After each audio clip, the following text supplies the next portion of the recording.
교회는 연말정산을 위해 요청된 성도들의 기부금 증명서를 준비 발급합니다.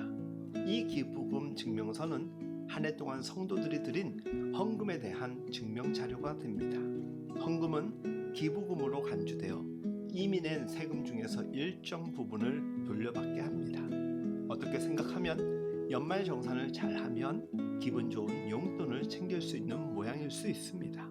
사랑하는 여러분, 많이 계산된 세금 중 일부를 정당하게 돌려받기 위한 정산은 전혀 문제되지가 않습니다. 이 시점에서 우리가 지나칠 수 없는 하나의 질문을 가져봅니다. 영적 정체성인 믿음과 인간으로서의 양심을 가진 우리는 누구입니까?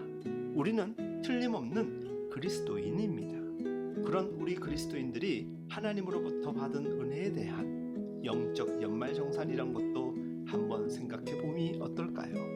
한 해를 열심히 살아온 여러분, 2020년 한 해도 이제 내일 하루면 끝이 나게 됩니다. 올 한 해도 열심히 살아온 여러분들의 인생 걸음을 뒤돌아보며 잘 정리하면서 마감할 수 있기를 소망합니다. 올 한 해 여러분들과 함께 하신 하나님의 손길에 대하여서 깊이 있게 생각해 보셨습니까?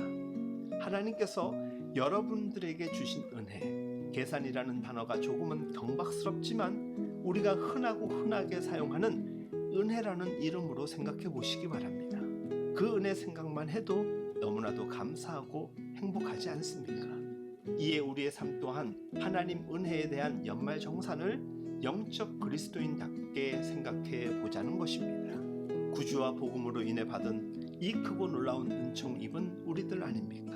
그런 우리가 믿음의 사람으로 어떤 삶을 살았는가를 연말인 지금 점검해 보았으면 좋겠습니다. 한 해 동안 반드시 했어야 할 일이지만 뒤로 미루다가 하지 못한 것은 없는지, 나누고 베풀어야 할 사랑임에도 다 하지 못한 것은 없는지 따져보자는 것입니다.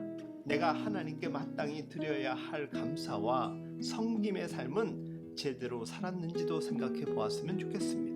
우리가 돌려받을 세상으로부터의 환급을 생각하는 지금, 은혜 입은 자답게 주님을 위해 살겠노라고 고백한 우리의 삶이 혹 행함이 없는 믿음으로 인해 하나님께 돌려드릴 영적 연말정산을 하지 못하는 불쌍한 인생은 아닌가 우리가 생각해 보았으면 좋겠습니다. 그 사랑과 은혜를 어찌 갚을 수 있겠습니까? 우리에게 베풀어 주신 은혜가 너무나도 크다는 고백에는 우리 모두 변함이 없을 것입니다. 우리가 은혜만을 누리려고 그저 하나님의 은혜만 쌓아간다면 어느 날 그것 때문에 우리 삶의 발목이 잡힐 수가 있다는 것을 잊지 말아야 할 것입니다. 지난 시간을 돌이켜보노라면 우리는 조금 더 신실했어야 합니다. 우리는 조금 더 진실했어야 합니다. 우리는 조금 더 거짓없이 바르게 살았어야 합니다. 우리는 그리스도인으로 순전하게 살았어야 합니다.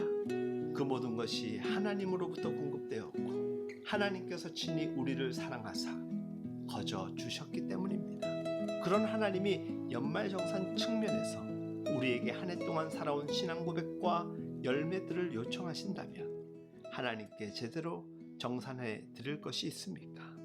이 땅에서의 권리를 주장하며 유익을 취하는 것을 상식으로 여긴다면 우리는 우리의 영적 의무를 다하며 마땅히 믿는 자답게 살아가는 것 또한 상식이어야 하는 것입니다. 주 안에서 사랑하는 여러분, 한 해의 신앙 정산을 잘 해보자는 말씀을 드리고 있습니다. 이것은 단순한 책망이 아닙니다. 왜 그럴까요? 하나님은 우리를 책망하기보다는 더 사랑함으로써 우리가 언제나 새롭게 되기를 원하며 기다리고 계시기 때문입니다. 이 땅에서의 삶이 종결되는 시점, 즉 주님 앞에서 일생을 정산해야 할 날이 반드시 올 것입니다. 그날이 오기 전 매년 연말 이때쯤 우리는 영적 연말정산도 잘 해갈 수 있기를 기도합니다. 대나무가 매듭짓기를 잘 해가며 곱게 솟아갈 수 있듯 우리 그리스도인들은 하나님의 은혜에 대한 영적 매듭짓기를 때에 따라 잘 할 수 있어야 합니다. 연말정산을 통해 세상이 주는 유익도 누리시고 영적 연말정산을 통해 신앙이 주는 유익도 누릴 수 있기를 기도합니다. 오늘도 멋지고 행복할 여러분들의 하루를 축복하며 응원합니다.